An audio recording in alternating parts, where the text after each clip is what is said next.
ঝালকাঠির নলছিটি উপজেলার কুলকাঠি ইউনিয়ন বিএনপির সাংগঠনিক সম্পাদক মোতাহার মোল্লার রুহের মাগফিরাত কামনায় মিলাদ ও দোয়া মাহফিল অনুষ্ঠিত হয়েছে।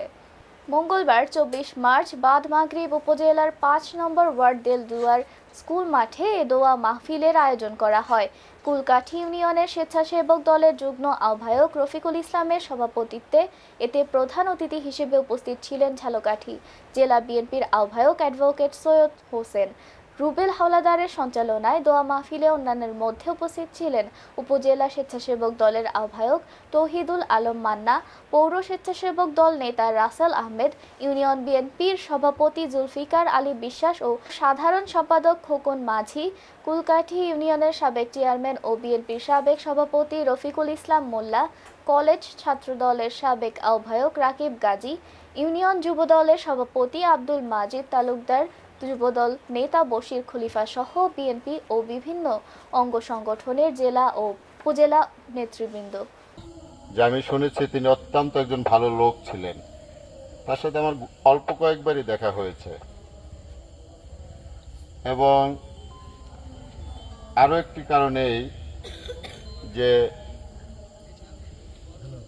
যে লোক চলে যায় সে শূন্যতা পূরণ হয় নয়।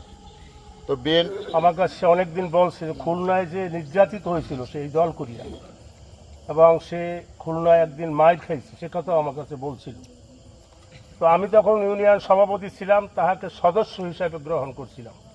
পরবর্তীতে 18 সালে যখন কমিটি হয়েছে, জুলফিকার আলী বিশ্বাস সাহেব যখন সভাপতি, খোকন মাঝি সাহেব সেক্রেটারি, তখন তাকে সাংগঠনিক সম্বোধন করছিলেন। হয়তো পলাইতে হইতো না, অনেক সময় তারা কিন্তু পলাইছে, আমাদের কাছে পরামর্শ জিগিয়েছে কী করবো, কী করা যায়।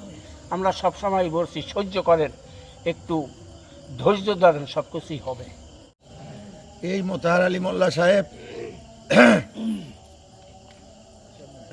2018 সালে তাকে যখন নূতন বিএনপি কমিটি গঠন হয়, সে বিএনপির নির্যাতিত পরিবার হিসাবে কারো বলা কওয়া ছাড়া তাকে বিএনপির সাংগঠনিক সম্পাদক আমরা